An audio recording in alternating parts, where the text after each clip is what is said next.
Imagine preparing for a smooth flight only for everything to suddenly collapse in an instant. Today's story begins when a young black girl steps into first class excited for the journey ahead. But instead of receiving friendly smiles, she is met with cold stares, suspicion, and is then dragged from her seat before the stunned gaze of the entire cabin. A humiliating and infuriating experience. Yet with a single phone call, she turns the tables. Because her father is none other than the CEO of the Airline. Let's begin this journey with Leah Bennett, a 17-year-old smart, ambitious girl about to enter her senior year of high school. As summer draws to a close, she plans to explore the city of San Ventura with her best friend before diving into the stress of college applications. Despite his busy schedule, her father, Marcus Bennett, secretly gifted her a first-class ticket on a NorthStar Air flight, an international airline renowned for its excellent service and philosophy of respect. What few people knew, Marcus wasn't just the CEO. He was also the largest shareholder in the company. That morning at Liberty International Airport, Leah wore a simple outfit, jeans, sneakers, and an elegant black jacket. She wasn't the type to flaunt expensive brands. For her comfort was always the priority, her father had once told her. No matter how high you rise, never look down on others. Leah remembered that as a guiding principle in every journey. She passed through security with her usual politeness, always smiling and thanking the staff each time she handed over her boarding pass to be scanned. Leah had a special fondness for airports, places where chance encounters happen, where each person has their own story, their own destination. She often imagined their journeys and the reasons they were on those flights. Her seat was 3A, an early birthday gift from her father to mark her upcoming 18th birthday. Although she had flown first class several times before, the excitement never faded. It always reminded her of her family's long, hard journey. In the past, Marcus had worked multiple jobs to pay for his business administration studies. When he and his partner founded NorthStar Air, their goal was to create an airline where passengers would be treated with dignity and respect, just like the name they chose, Connecting the Skies. Over the years, the airline grew and became a household name in the aviation industry. However, that morning, Leah noticed something was off as soon as she arrived at the boarding gate. The gate agent, a tall, middle-aged man with a stern face, scrutinized her from head to toe. His gaze slid over her clothes and bag, then paused on her face, and he seemed unable to hide his skepticism. "How can I help you?" His voice was cold, as though she had no legitimate reason to be standing in line for first class. "I'm flying Flight 806 to San Ventura," Leah answered politely, handing over her ticket. She tried to maintain a friendly attitude, but a sense of unease began to creep in. She had experienced subtle discrimination before, but this time it felt more serious, more blatant. The man examined her ticket, scanned the barcode, and then raised an eyebrow. "You're in first class," he asked, as if checking whether she understood what that meant. "Yes." 3A, Leah replied, struggling to keep her frustration in check. He returned the ticket without a word of courtesy. "It's not boarding time yet. Wait." "No. Welcome aboard." Just a coldness that left Leah with an uncomfortable feeling. She tried to calm herself. Maybe he was just having a bad day. Maybe he was the type of person who was just blunt. Either way, she was ready for a long flight, to watch movies, sleep, and enjoy the comfortable seat in front. But the feeling of alienation didn't go away. As a young black girl in an overwhelmingly white corporate environment, Leah sometimes felt like she was under a microscope. There were those looks that didn't need words to ask, "Are you sure you belong here?" And what she didn't know was this was just the beginning of a nightmare that would change her life forever. When the announcement for first-class passengers was made, Leah Bennett joined the line with the well-dressed businessman. The gate agent, the same man who had been unpleasant earlier, barely glanced at her again. Another agent scanned Leah's ticket and smiled, welcoming her aboard. She took a deep breath, trying to relax. After all, this was supposed to be a vacation, and she should enjoy it. Little did Leah know that just a few hours later she would experience profound humiliation witnessed by the entire world. Her true identity as the daughter of the owner of NorthStar Air would cause a ripple that would shake the entire aviation industry. Entering the plane, Leah was greeted with polite nods from a few flight attendants. One of them, wearing a name tag that read Diane, paused for a moment when she saw Leah. There was something that passed through Diane's eyes, a brief surprise, or perhaps disapproval, but she quickly regained her professional demeanor. "Good morning, Ms. Bennett," Diane said, handing Leah a hot towel and gesturing toward the first-class cabin. "Would you like me to show you to your seat, seat 3A?" Leah replied, holding up her ticket. "This way," Diane said, stepping aside. Her voice was still polite, but seemed mechanical, not natural. Leah thought to herself, at least she wasn't being hostile. Leah stowed her carry-on and sat down in the soft leather seat. Other passengers began boarding. Seat 1A was a middle-aged man in a gray suit, engrossed in his tablet.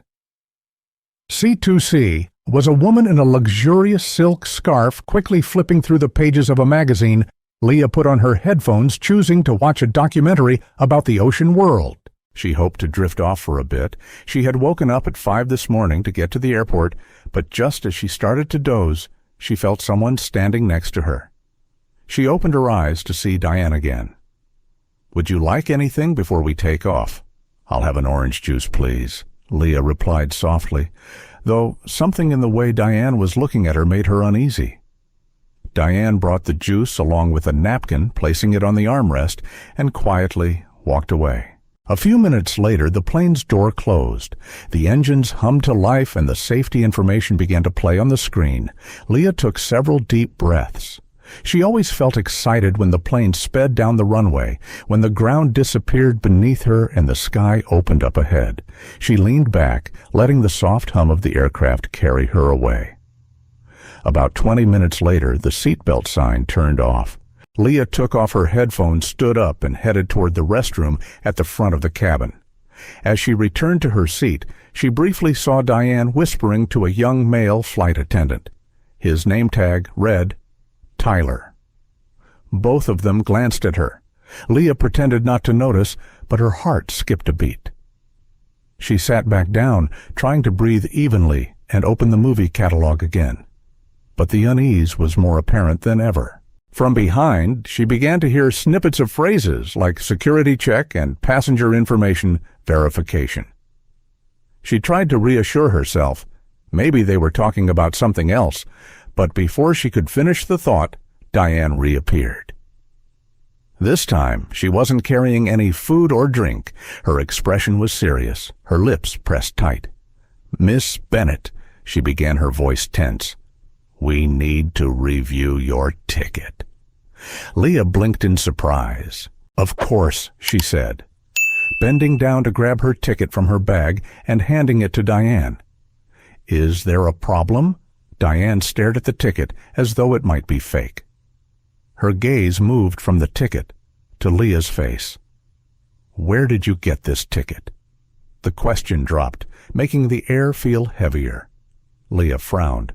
"I printed it at home. My dad booked the ticket. Is there a problem?" Diane sighed as if burdened with delivering some uncomfortable news. "We're reviewing all first-class tickets," she said flatly. "A new policy to ensure the safety and comfort of our passengers." Leah felt her chest tighten. The phrase "ensure comfort" was often a coded way of scrutinizing who deserved to be in places like this. She tried to suppress her frustration and forced a smile. "I have an ID with me if you need further verification," she said, offering her ID. Diane barely glanced at it before handing it back without saying anything more and turned to walk away. Leah placed her hand over her chest, feeling her heart racing. She took a deep breath, trying to calm herself. Maybe it was just a random check, but deep down she knew it wasn't random. She was being targeted because of her appearance, her skin color. the prejudiced eyes of someone who thought she didn't belong here. And this was just the beginning. Leah Bennett's intuition told her that the worst was yet to come. The plane had reached cruising altitude, and the seatbelt sign was turned off. A flight attendant passed down the aisle, handing out lunch menus to the passengers. Leah chose the grilled chicken salad, not necessarily because it was her favorite, but simply because she needed something to distract herself from the whirlwind of thoughts racing through her mind. She put her headphones back on, letting her mind drift into the underwater scenes on the screen, coral reefs, deep-sea creatures, everything making her feel like she was in another world. But just as the food cart rolled up to her row, Diane appeared again, and this time she wasn't alone. Walking beside Diane was the man Leah had seen at the ticket gate earlier, Mr. Turner. The name tag on his chest made Leah's heart race. It was strange to see a gate agent on a flight. They usually only work at the airport. Maybe he was flying for business, or maybe for some special reason, but whatever the reason, his face was far from friendly. "Miss Bennett," Mr. Turner said, his tone condescending. "We need to talk." Leah removed her headphones, her stomach twisting. A few nearby passengers started to take notice. Some turned their heads, some furrowed their brows, while others pretended not to see, but still strained to listen. Leah tried to keep her voice steady. "Yes." Mr. Turner extended his hand, asking for her ticket and ID. "There's a discrepancy in your booking information. We have reason to suspect that you are using a fake ticket or stolen card." Leah froze. "What? No way. My dad bought the ticket for me." She quickly rummaged through her bag and pulled out the booking confirmation. "Mr." Turner took it, flipping through the pages as if reading blank paper. The atmosphere in the cabin felt like it had frozen. The middle-aged woman in C2C looked up, raising her eyebrows toward Leah. "Ma'am, the name on the credit card used to purchase the ticket doesn't match your name," Mr. Turner announced, flipping over a page. "I repeat, this is highly suspicious. That's my dad's card." Leah struggled to control her rising anger and embarrassment. "He booked the ticket for me. I'm only 17. I don't have my own credit card." Mr. Turner exchanged a skeptical glance with Diane, then turned back to Leah. "So do you have any proof that you are the daughter of someone named Marcus Bennett? We don't have any authorization showing that an underage passenger is allowed to fly alone." Leah's whole body went cold. "I'm not a child needing a guardian," she said, trying to keep her voice clear. "I'm fully capable of flying alone. My dad booked the ticket. Anyone can do that." Diane shot her a glance, her lips curling into what seemed like a sneer. "We have your ID, but we need additional verification. If you can't provide it, you will be moved to economy class or even asked to leave the plane at the next stop." "Next stop," Leah gasped. "This is a direct flight." Her voice rose higher. "And I haven't done anything wrong to be moved."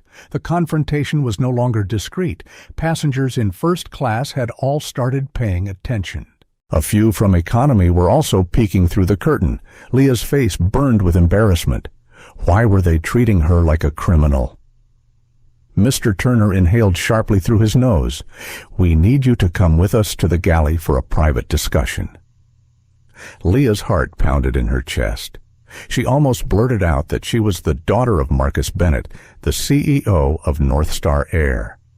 But her instincts told her saying that now would only make things worse. Her father had always taught her, don't act impulsively, but don't let others walk all over you either. She stood up, swallowing the lump in her throat, and followed Diane and Mr. Turner toward the front of the plane. With every step she felt dozens of eyes on her, some sympathetic, others scrutinizing. In the cramped space near the cockpit, they stopped behind a curtain. Though they were shielded from the passengers, Leah could still feel the thick tension in the cabin like a volcano ready to erupt. She was trapped here, in the sky, surrounded by prejudice, and in a battle she never expected to face. "I don't understand what's going on, Leah," Bennett said, her voice trembling with a mix of anger and confusion. I have a valid ticket. Mr. Turner crossed his arms, his face stern. We've encountered fake first-class tickets before, he said, as if reading from a script. Some people use stolen credit cards, others forge documents, but I'm not one of them. Leah interrupted. This ticket is in my father's name. His name is Marcus Bennett. If you need, I can call him right now. Diane squinted. Marcus Bennett. She repeated the name with a mocking tone. You mean the CEO of NorthStar Air, and you're his daughter, right? Leah felt her heart pounding in her chest. She clenched her fists, looking straight at Diane. Yes, I'm his daughter. If you don't believe me, you can check. The skeptical looks from both of them were so clear that it made the air in the cabin feel thick. Mr. Turner snickered. So, you're claiming to be the daughter of Marcus Bennett, the man who runs this entire airline. Exactly, Leah said, her voice now firm. He booked this ticket for me. As an early birthday gift, if you're allowed to call him, this would have been settled by now. Diane muttered, her gaze still full of suspicion. Leah could clearly see their discomfort as they faced the possibility that she, a young black girl, might have a special connection they couldn't control. Ma'am, Diane said slowly, her tone condescending, as if speaking to a child. If Marcus is truly your father, he would have informed our staff or left a special note. Impersonating someone with authority to avoid being checked is a serious crime. Leah felt her eyes welling up. Tears threatened to spill, but she gritted her teeth and held them back. Why would I lie about something that can be easily verified? Call the main office. Call him directly. Do whatever you need to verify. But Mr. Turner shook his head firmly. We're not going to waste company resources on baseless suspicions. If you can't provide clear proof, we'll have to remove you from the plane at the next stop. Leah clenched her fists, her voice beginning to choke with frustration. Remove me from the plane for what I haven't done. Anything. At that moment, the curtain was yanked aside. Tyler, the young flight attendant, stepped in, his expression worried. What's going on? He asked softly, his voice cautious. Diane shot him a sharp look. We're handling it. Tyler glanced at Leah, and she caught a flicker of sympathy in his eyes. He gently placed his hand on Diane's arm. The passengers are starting to get concerned. She's still a minor. It's best to verify this properly. Mr. Turner grimaced, but finally relented. All right, Ms. Bennett, what proof do you have to show you're Marcus Bennett's daughter? An email, a message, anything, yes. Leah nearly cried out like a person drowning reaching for a life raft. She pulled her phone from her jacket pocket. It was still in airplane mode, so she couldn't make calls or send texts directly. But she had already saved a screenshot of a conversation with her dad, where he sent her the flight schedule, seat number, and departure time. Here, she said, opening her photo library. My dad sent me all the information. She held the screen up for them to see the conversation, showing the contact name as Dad, with details matching the flight perfectly. Mr. Turner frowned, unimpressed. Anyone could name their contact Dad, he mumbled. Leah, frustrated, flipped to the next picture. An email with the clear subject line flight confirmation from NorthStar Air's internal system, including Marcus D. Bennett's full name and the company's signature. This email was forwarded from their internal system. How could I have it if I weren't family? Diane pursed her lips, silent, seemingly weighing her options, but Mr. Turner turned away, refusing to look at the screen. Fake emails aren't hard to make, he said, his tone dismissive. Leah's eyes widened in shock. So what do I need to do to satisfy you? She almost shouted. Let me make a call. Just call him, and everything will be clear. Diane sneered. No one is allowed near the cockpit, ma'am. That's a security violation, and you're becoming quite a nuisance. Leah's composure started to crack. A nuisance? You're accusing me of fraud without any evidence. A steady but firm voice came from behind. An older flight attendant wearing a name tag that read, Carolyn walked over. Her eyes quickly scanned the situation, filled with suspicion. "What's going on here?" Her voice was calm but decisive. Diane curled her lip. "This passenger claims to be Marcus Bennett's daughter, but all she has are a few easily faked screenshots." Carolyn paused for a moment when she heard Leah mention Marcus Bennett's name. In the staff circles of NorthStar Air, that name needed no introduction. She glanced at Diane and Mr. Turner, then suggested what should have been done from the start. Why not call the operations department? They can verify immediately if this is a VIP passenger. Leah sighed in relief. Finally, someone was thinking logically, "Yes, please, go ahead and call." But Mr. Turner shook his head as if the suggestion were an insult. "We don't have time for that. The plane is in midair, and I'm not going to risk the whole flight just to verify someone who might have sneaked into first class. I won't let anyone make a fool out of me."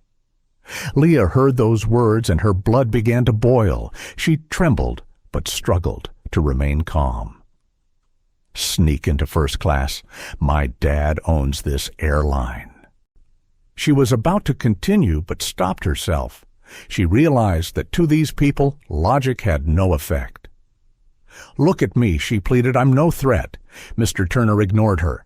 Turning to Carolyn, he said coldly, "We need to remove her from first class. If she doesn't cooperate, I'll contact airport security or the special forces when we land at the diversion point." Leah felt as though the world was crumbling. A diversion point. That meant things had gone completely out of control. She scanned the cabin for a familiar face, or at least someone sympathetic. Tyler seemed to be undecided. Carolyn looked confused, while Diane and Mr. Turner were like two statues of cold prejudice. Before Leah could speak, Mr. Turner moved forward, grabbing her by the elbow.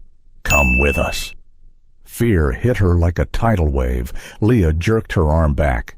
"Don't touch me." She didn't want to make a scene, but she couldn't allow herself to be treated like a criminal. Things escalated in an instant. Diane also lunged at her, and in the cramped space Leah felt as if there were multiple hands trying to force her out of her seat. She panicked, remembering the countless stories of passengers, especially black passengers, being mistreated while flying. She fought to break free, tears stinging her eyes, but she kept her voice as steady as she could. "Stop," Carolyn shouted softly, stepping in between. "No need for violence. This can be handled another way." But Mr. Turner had lost control. "She's not cooperating," he snapped. "You all see it. She's resisting." Before Leah could respond, the curtain was yanked aside, exposing the entire scene to the first-class cabin. And then, almost in unison, gasps of surprise echoed around the cabin. Cameras' phones were raised, all capturing the moment when Diane and Mr. Turner were struggling with a young girl, trembling, scared and hurt. Leah's coat slipped off her shoulder, revealing a red bruise starting to show on her arm, where Mr. Turner had grabbed her. The silence in the cabin shattered. A man sitting in seat 1A, wearing a gray suit, a stern expression, stood up. "This is outrageous," he shouted. A woman in seat 2C also stood up, pointing directly at Diane and Mr. Turner. "This girl is still a minor. Leave her alone." Leah felt her face burn. Her eyes welled with tears, but she tried her hardest not to let them fall. She saw a passenger filming their eyes full of anger. And then she realized this would spread. Very quickly, her life was about to change, either in a horrifying way or as a media earthquake. "Stop filming," Diane yelled at the man, but he ignored her. Continuing to film without blinking, Tyler immediately stepped in, raising his hands as if to calm everyone. "Everyone, please sit down. We'll handle this orderly." Then he turned to Mr. Turner, whispering urgently, "You're making this worse. We should step back and handle this slowly." Mr. Turner sneered. "Am I causing trouble?" "This passenger is the one causing a scene," Leah gasped, looking at Tyler and Carolyn. She decided she couldn't stay silent any longer. "I just want to call my dad. Just one call, and it'll all be clear." Carolyn nodded, glancing at Mr. Turner. "Let her make the call." It's the easiest way to verify this. But before they could say anything more, the plane suddenly shook. The pilot had just entered turbulence. The seatbelt sign lit up, and a voice from the cockpit asked passengers to return to their seats. Mr. Turner seized the moment. Enough, everyone, back to your seats. This girl will be moved to the back of the plane. If she resists further, we'll treat her like a non-compliant passenger. Leah froze. In her mind, she imagined being dragged through the rows of seats, the eyes of dozens of people following her. She pictured the police waiting on the ground, and the thing that terrified her the most, they still wouldn't let her do the one thing that could clear her name, make a call. At that moment, more than half of the first-class cabin had pulled out their phones, and whispers began to rise. She's just a kid. This is ridiculous. Call the airline's office right now, please. The angry shout echoed through the cabin as a woman from economy class suddenly stepped up to the front. Her voice was trembling with righteous anger. You can't do this to this girl. She hasn't done anything wrong. Diane quickly raised her hand to block her standing in front of the woman. Ma'am, please return to your seat. If you don't cooperate, we'll have to call security. The woman looked Diane directly in the eye, refusing to back down. Go ahead and call. I'll wait. This is blatant discrimination, and everyone can see it. Leah felt a surge of gratitude. These complete strangers were standing up for her. But at the same time, the growing chaos was only making the situation more tense. As shouts and phone cameras clicked from all directions, Mr. Turner and Diane seemed to feel their power slipping away. Enough, Mr. Turner barked, losing control. We'll make an emergency landing if necessary to remove you from the plane. Saying that, he grabbed Leah's arm again, this time more forcefully. She staggered and collided with the armrest, a sharp pain shooting up her shoulder. Angry shouts erupted from the cabin. Stop it! She's the victim! You just hurt her! Leah couldn't hold back her tears anymore. They streamed down her cheeks as she cried out in desperation. Let go of me! She tried to pull her arm away from Mr. Turner, but his grip tightened. Just then, the pilot's voice came through the intercom, stern and decisive. All flight attendants, stop all passenger movements until the plane passes through the turbulence. With no other choice, Mr. Turner released her, but the damage had been done. Leah slumped into the nearest seat, sobbing while the phones continued to film. She sobbed in dazed disbelief. I haven't done anything wrong. Why are they treating me like this? Carolyn immediately knelt down beside her, her eyes full of concern. Are you okay? She asked softly, her voice full of empathy. Leah just shook her head slightly, tears still flowing. Tyler stood nearby, his expression conflicted. He seemed like he wanted to step in and protect Leah, but was trapped by the airline's rigid hierarchy. Eventually, he quietly handed her a few tissues. I'm sorry, he whispered. Leah clutched the tissues in her hand, trying to regain her composure. She looked around, seeing numerous passengers in the cabin, watching their faces filled with anger at the injustice she was facing. In the midst of the chaos, one thing became clear. This flight was no longer a peaceful journey. It had become a ticking time bomb. The turbulence began to subside. The pilot reiterated the request for passengers to remain seated, but Mr. Turner didn't back down. Fine, he gritted, once things stabilize, we'll move her to economy class, end of discussion. Leah had stopped crying. Instead, a cold fury surged within her. She clenched her bruised arm and glared at Mr. Turner. I'm not going anywhere unless I'm allowed to call my dad. Mr. Turner sneered. We'll see about that. At that moment, the man sitting in seat 1A, tall with silver hair and a sharp demeanor, suddenly stood up. His voice rang out through the cabin. Excuse me, I'm a lawyer. The entire cabin went silent. He stepped forward and looked directly at Mr. Turner. I've recorded the entire incident from the beginning. If you continue to assault a minor without clear cause, you and NorthStar Air will face a serious lawsuit. I suggest you let her make a call or verify her identity through operations. Right now, you're violating her rights." Whispers of agreement began to spread. Mr. Turner's face turned red, but he remained stubborn.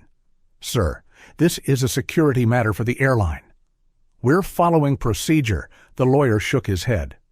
"What procedure allows employees to assault passengers? You've crossed the line. Let her call her father." With so many cameras aimed at them, the crew had no way out. Diane leaned in close to Mr. Turner and whispered something. He gritted his teeth as though swallowing his anger. Finally, he spat out, "Fine call." But only when we're in a state where phones are allowed, Leah felt her heart leap. Even though he spoke reluctantly, she finally had a chance. Carolyn helped Leah back to seat 3. A few passengers whispered words of encouragement as she passed by. One woman handed her a small piece of chocolate, silently supporting her. The man in seat 1A, the lawyer, bowed his head to her. "I've recorded everything," he said quietly. "There's evidence of everything." Leah could only whisper her thanks, clutching the chocolate tightly still shaken. She fastened her seatbelt, her eyes staring out the window. The sunlight glistened on the plane's wing. In that moment of silence, she imagined calling her dad. What would Marcus say? Would he be angry? Take action, or coldly hang up in the middle of a meeting? She wasn't sure, but she knew just hearing his voice would clear everything up. Leah wanted to believe that her dad would handle everything quickly, that whoever was at fault would face the consequences. But there was still a lingering doubt in her heart. Could she truly rely on him? She knew Marcus Bennett loved her more than anything, but the bureaucracy of a company worked slowly, and the prejudices of people were stubborn and hard to shift. Another turbulence shook the plane violently. The pilot's voice came through the intercom announcing he would adjust the altitude to find a more stable airstream. The seatbelt sign remained on, forcing all passengers to continue waiting. For Leah, time seemed to freeze. It took what felt like an eternity for the plane to settle back into stable flight. When the sign turned off, she immediately pulled her phone out of her jacket pocket. She unlocked it, ignoring the wary looks from Mr. Turner and Diane, who were standing nearby. But before she could do anything, Diane snapped, "Your phone must be in airplane mode." "No signal connections allowed during the flight." Leah froze, anger rising. "I can't call. Unless I turn off airplane mode, I just need to send a message or make a call over Wi-Fi. NorthStar has Wi-Fi." She continued, "I can use a messaging app to call over that." Diane crossed her arms coldly, dismissing her. "We only provide data. No voice calls. If you want to use it, you'll have to buy an access package, and we don't offer it for free." Leah squinted. "I'll pay for it. And if I can call via a messaging app, I'll do it." "I can't wait any longer." Mr. Turner whispered something to Diane, visibly displeased. "No calls over Wi-Fi. The policy forbids it." A passenger sitting behind spoke up. "Actually, some apps can still make calls. The airline doesn't encourage it, but they don't block it completely." Leah turned to Carolyn as if holding on to the last glimmer of hope. "Please, I need to talk to my dad. They keep blocking me at every turn. If I can't call over Wi-Fi, can I use the crew's phone? The one the staff uses to call ground control." Carolyn hesitated. "Technically, yes, but it's usually reserved for crew use in emergencies." Leah's voice trembled. "For me, this is an emergency." She raised her hand to her bruised arm. "They used force against me. I need to call my dad." "If they keep blocking me, this won't end here." Carolyn's face briefly showed sympathy. "Let me ask the pilot." She walked toward the cockpit, leaving Leah standing there. Her heart pounding, Diane and Mr. Turner continued to glare at her from the aisle like two hawks waiting for their prey. Some passengers glanced over their faces, a mix of concern and anger. No one saw this as an internal procedure anymore. A few minutes later, Carolyn returned. Her face was serious. The pilot agreed to let me contact the operations department. They can verify and, if necessary, connect with your father. We can't call him directly from the crew's phone unless the pilot confirms this is an emergency situation." Leah stood still, disappointed. "This is ridiculous. My dad is the only one who can confirm this and stop things from getting worse." Carolyn raised her hand as if to reassure her. "I'll make the call. I'll request to connect with Mr. Marcus if possible. It's not following procedure, but in this situation I believe it's necessary." Before Leah could thank her, Mr. Turner interrupted. "I'll make the call. I'm the gate agent. The responsibility lies with me." But Carolyn lifted her head, her voice firm. "With all due respect, I think I'm more suitable. You're no longer being objective."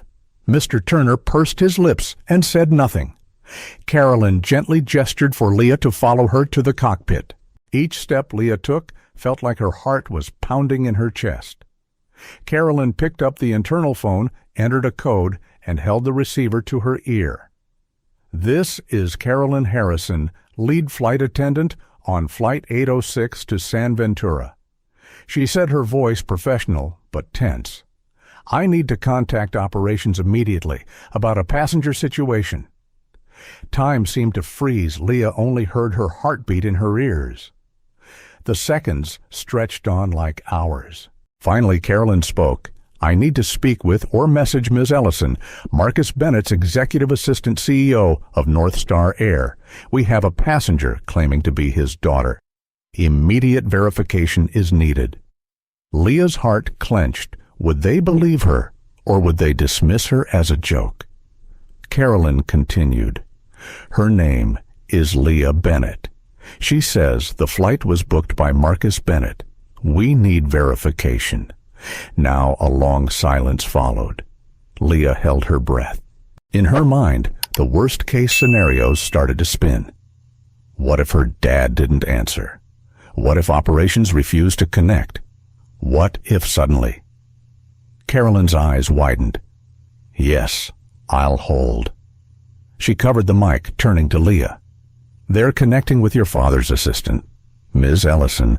Let's hope this works out." Leah swallowed hard, her heart filled with both hope and nervousness.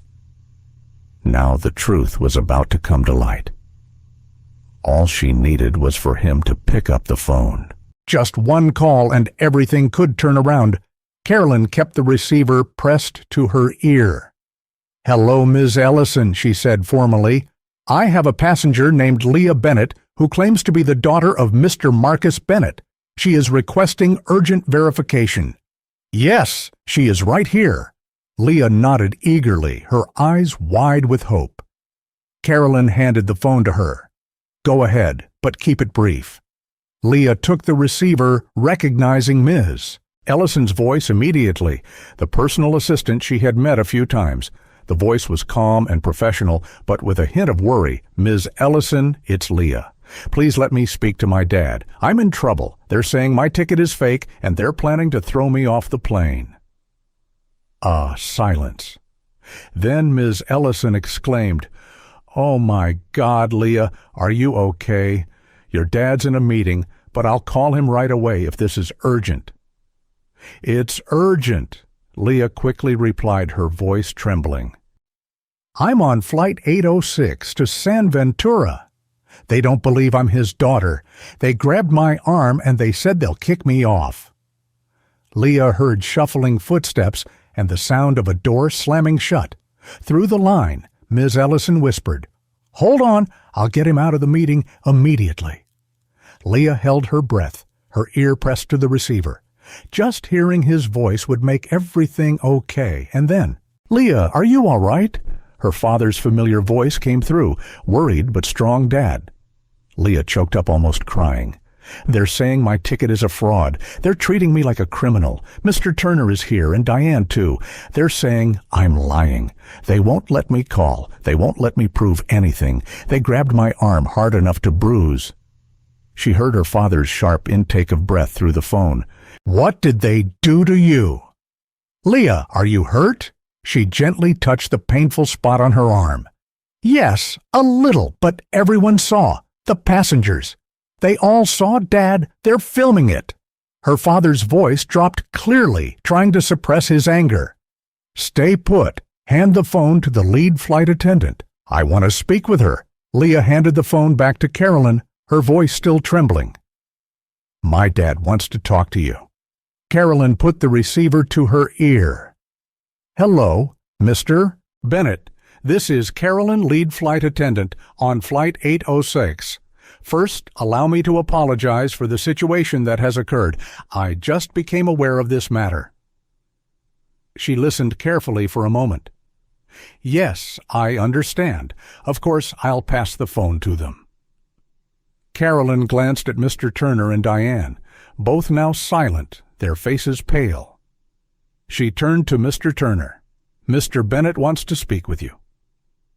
Mr. Turner swallowed hard, his hand shaking slightly. He stepped forward awkwardly, taking the phone with one hand. Hello, Mr. Bennett. This is Gary Turner, the gate agent. Yes, I did board the plane. I had some doubts. Yes, sir, I understand. Leah could clearly see the expressions changing on Mr. Turner's face, from arrogance to pale, from stubbornness to confusion. Clearly, every word from Marcus Bennett was leaving him speechless. Yes, I sincerely apologize, sir. Yes, of course I completely understand. We'll make sure this doesn't continue. Diane stood behind Mr. Turner, her face pale, as if she wanted to sink into the floor. Passengers around them murmured, some chuckling quietly. At the sudden flip, Mr. Turner stammered, We'll correct this immediately, sir, I assure you. Sorry, thank you, sir. He silently handed the phone back to Carolyn, who said a few more words before hanging up. The air in the cabin seemed to compress. Carolyn stood tall, her voice clear. Mr. Marcus Bennett has instructed. From now until the end of the flight, Leah Bennett must be treated with the utmost respect. Additionally, he has requested a full report on this entire incident. The entire first-class cabin seemed to collectively exhale. Leah could feel the atmosphere lifting. She placed her hand on her chest, her heart still racing. Finally, her dad had spoken. But then, as if unwilling to accept defeat, Mr. Turner lifted his head, his voice loud. We're just doing our job, ensuring no passengers are committing fraud. He turned to face the others. No one was harmed. This passenger was uncooperative with the crew. His words ignited the fury. A voice rang out. We've been recording everything. She was fully cooperative until you grabbed her. Leah wiped away her tears, and for the first time since boarding the plane, she stood up, her eyes no longer panicked, but filled with strength. She turned and faced Mr. Turner. Directly, Mr. Turner, Leah spoke, her voice still trembling, but clear. You grabbed my arm in the middle of the cabin. You didn't listen when I tried to explain I wasn't at fault. You humiliated me in front of everyone and even threatened to throw me off the plane. That's not just doing your job. Whispers of agreement spread throughout the cabin. Some people nodded. Mr. Turner pressed his lips together, his face tight with tension, as if trying to suppress a rebuttal. Diane looked as though she might cry, but gritted her teeth, refusing to apologize. Carolyn stepped between them, raising her hand gently. Let's calm down. We still have a few hours of flight left. Let's ensure everything goes smoothly and safely. Mr. Turner managed to squeeze out a half-hearted apology. If we made you uncomfortable, then I apologize. Leah frowned, not hiding her disappointment. That wasn't a genuine apology. I'm sure the company's office will want a full report on this incident, she replied. Carolyn placed a hand on her shoulder, gently. All right, let's get you back to your seat to rest. You've been through enough. Leah sat down heavily, her body exhausted, but her heart feeling a little lighter. Everything had been exposed. Everyone knew she wasn't lying. She belonged in first class. And finally, the father she had hesitated to call had shown up just in time. Still, the tension in the cabin lingered.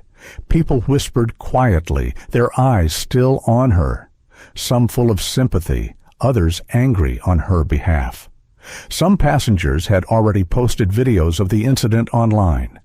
Although Leah kept her phone in airplane mode, it vibrated intermittently as it caught the weak Wi-Fi signal. Messages from friends, notifications from social media, her name was trending, she was sure of it. Carolyn returned with a small, cloth-wrapped ice pack. "Put this on your bruise," she said. Her eyes filled with sadness. "I've been with NorthStar for 20 years. Never thought I'd witness something like this, especially with the daughter of the company's founder, the person who built everything on respect and service." Leah nodded, unsure of what else to say. Besides, "Thank you, Carolyn." Meanwhile, Mr. Turner had almost disappeared from first class. He retreated to the galley with Diane whispering something, looking anxious. Diane occasionally glanced out her eyes, avoiding the passengers, as though she feared being seen. Tyler continued with his usual tasks, pouring drinks and distributing blankets. But every time he passed Leah, he lowered his head, his eyes heavy with regret. About an hour later, the captain's voice came over the intercom. "Dear passengers, this is your captain speaking. We're cruising at an altitude of 35,000 feet and are expected to arrive in San Ventura on time. On behalf of NorthStar Air, I apologize for any inconvenience that has occurred. Thank you for your cooperation."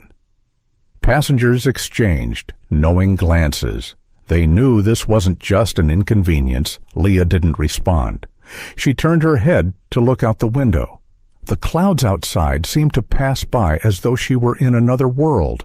Part of her just wanted the flight to end immediately so she could see her dad. The other part feared the media explosion when the plane landed. Carolyn came back with a private message. "Your dad just contacted me," she said softly. "The media knows about the situation. There may be reporters waiting at the airport when we land. If you want security, can escort you through a private exit." Leah's eyes widened. "Is it that big of a deal?" Carolyn nodded, her face sad. "Some passengers have posted clips online. Your name is being hashtagged everywhere. NorthStar scandal. Justice for Leah." Leah bit her lip. "She never wanted to be the center of attention like this. I just want to see my dad," she said quietly. "And go on the vacation I planned." Carolyn gently squeezed her hand. "You'll get to do that. Now try to rest a little." Leah closed her eyes, but the images from earlier kept replaying in her mind. The looks from others, the hands gripping her arm, the feeling of being treated like a fraud, the whispers and the most desperate moment. She wondered if she had done something wrong. But after thinking it over, Leah couldn't find anything that was her fault. Finally, exhaustion won out. She drifted off to sleep to the soothing hum of the engine. And in her dream, she saw herself as a little girl being pushed on a swing in the garden by her dad. "You can fly as high as you want," he had once said. And now, as she stepped into adulthood, the world was no longer as simple as that swing. Obstacles kept appearing, but she knew she was still trying to fly through them all. She woke up to the smell of hot coffee. Tyler was standing in front of her, holding a steaming mug. "You look like you need something warm," he said softly, setting the cup down on the tray. "Consider this from a silent witness, but one not proud of it." Leah smiled faintly, though her eyes still held traces of exhaustion. "Thank you." She took the coffee cup from Tyler's hands, the warmth spreading into her palms, soothing the underlying turmoil within her. Tyler stood awkwardly for a moment before speaking. "I'm truly sorry for everything that's happened. I wanted to speak up, but Turner is my superior. Still, I should have done more." Leah looked at him, seeing the genuine regret in his eyes. "Thank you, Tyler. I appreciate your kindness." He nodded and returned to his work, leaving her with her thoughts piling up. She turned on a movie, trying to focus on something other than the memories of what had just transpired. But no matter how engaging the film was, the fatigue and confusion within her remained. Occasionally, a few passengers leaned over to whisper, "Hang in there. We support you." Though small, the words of encouragement warmed Leah's heart. Still, she felt drained, exhausted by emotion, overwhelmed by being thrust into the unexpected media frenzy. Then the announcement came. The plane would descend and prepare to land at San Ventura International Airport. Leah's heart raced. In less than 30 minutes, she would face it all, the media, the questions, the flashing lights. And her father's gaze, waiting. The plane touched down the wheels, screeching against the runway, and the cabin sighed in relief. As the plane moved toward the gate, Carolyn approached her one last time. "Your dad has arranged for a private security team. Stay seated until all the other passengers have disembarked." Leah nodded. She could almost hear the flashes of cameras waiting outside. She opened her phone, seeing dozens of missed calls and messages. The most frequent were from Monica, her best friend, with a series of voice messages. "Oh my God, Leah, are you okay? I just saw you trending on Twitter. Call me back." When the seatbelt sign turned off, everyone began retrieving their luggage and leaving the cabin. Several people paused near Leah, whispering, "Be strong. You're not alone." One woman handed her a business card. "My brother is a reporter for San Ventura Times. If you need help, feel free to reach out." Leah thanked her with a small nod, touched by the humanity amidst the storm. Mr. Turner silently passed by his eyes, avoiding hers. Diane followed behind her face, blank eyes, red. Leah overheard him muttering, "The headquarters will definitely call us to account." Diane merely nodded, wiping her eyes discreetly. Though angry, Leah didn't feel satisfaction. Seeing them fearful and regretful, she only felt more sorrow. As the first-class cabin emptied, Carolyn gestured, "Let's go, sweetheart." Leah stood up and followed Carolyn toward the door. A young security officer in neat uniform was waiting for her. "Ms. Bennett, I'm Officer Patel. I'll escort you to the private waiting room. Your father is waiting there." Leah nodded, her heart racing. Her footsteps clicked on the airplane's floor as Carolyn and Patel escorted her. As they entered the terminal area, the flashing lights and loud sounds hit her like a wave. "Leah, what happened on the flight? Are you planning to sue NorthStar? Leah, were you discriminated against?" Cameras swung toward her, reporters pushing through the barricades. Security officers held them back, but the sounds of camera shutters and calls of her name still echoed through the air.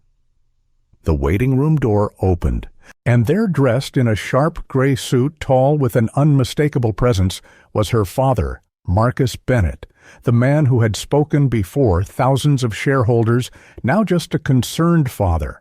Arms wide open, Leah. It was no longer the voice of the CEO. It was the voice of a father.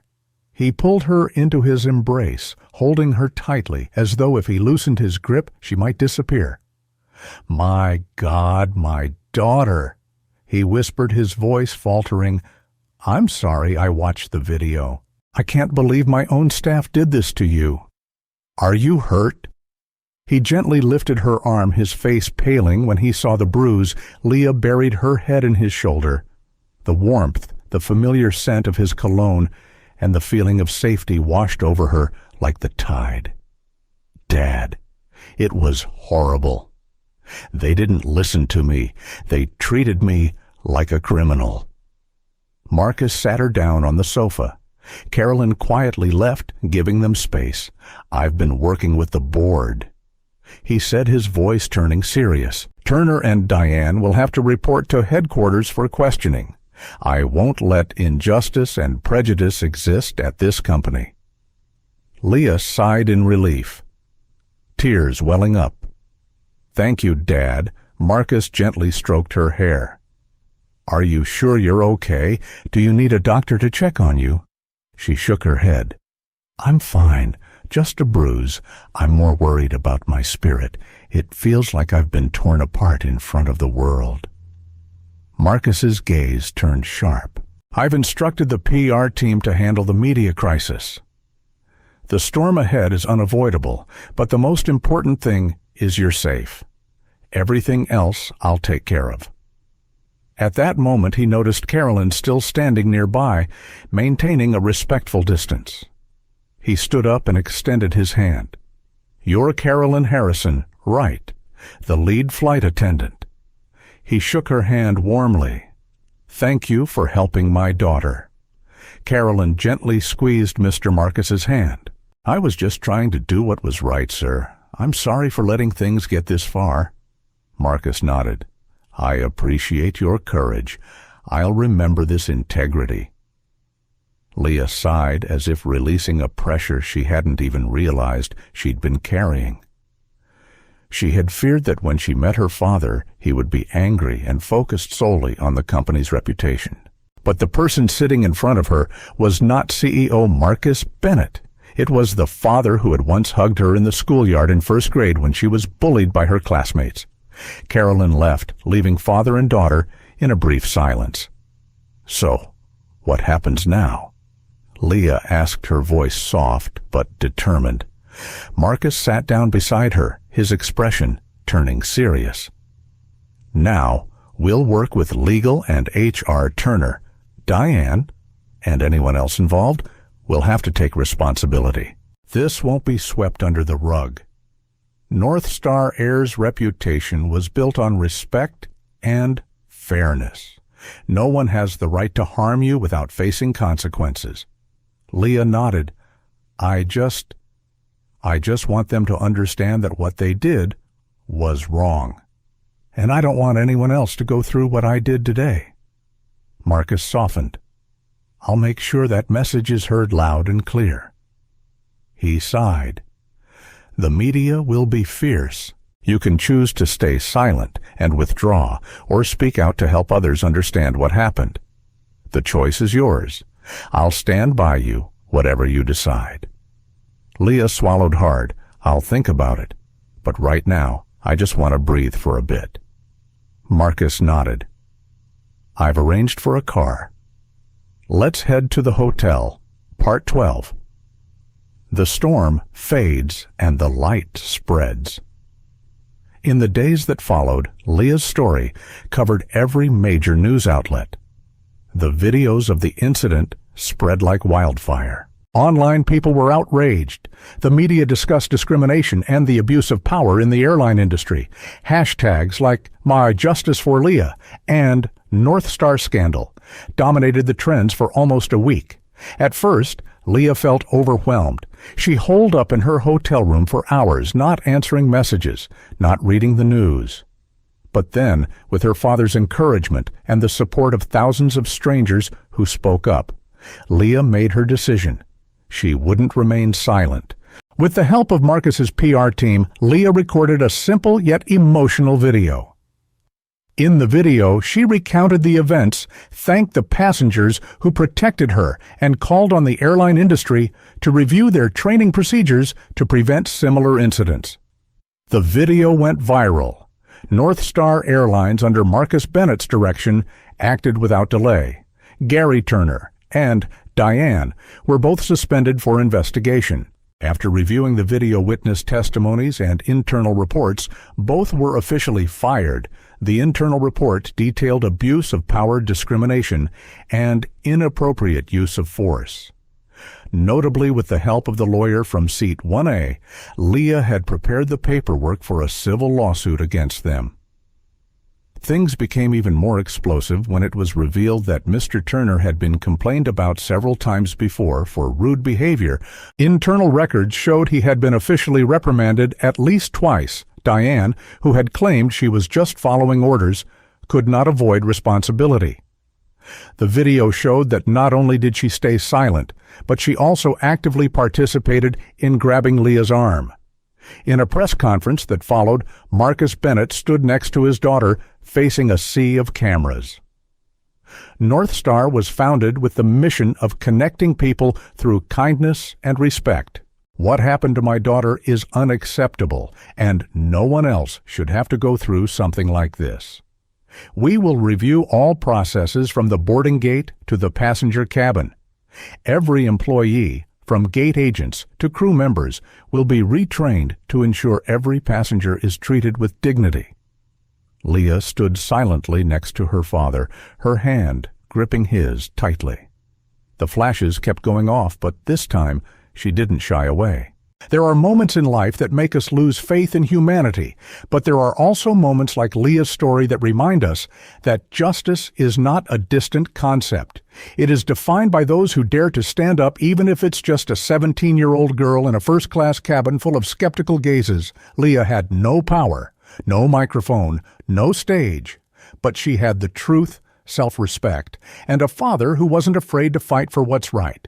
It's a reaffirmation that solidarity, even if it's just a few people standing up in the middle of a cabin, is enough to stop injustice. And ultimately, it's proof that when you stand by the truth, you're never standing alone. If you've watched this far, maybe this story has touched you in some way. If so, don't keep it to yourself. Like the video, if you feel moved, share this video with friends, family, anyone you think needs to hear a story about courage and kindness. And if you enjoy content like this, don't forget to subscribe to the channel and hit the notification bell so you won't miss the next stories. Stories that can change the way we see the world. Because here, we don't just tell stories. We remind you that your voice has power, and sometimes a video in action, a shared word, is enough to start a change. Thank you for your time. See you in the next story.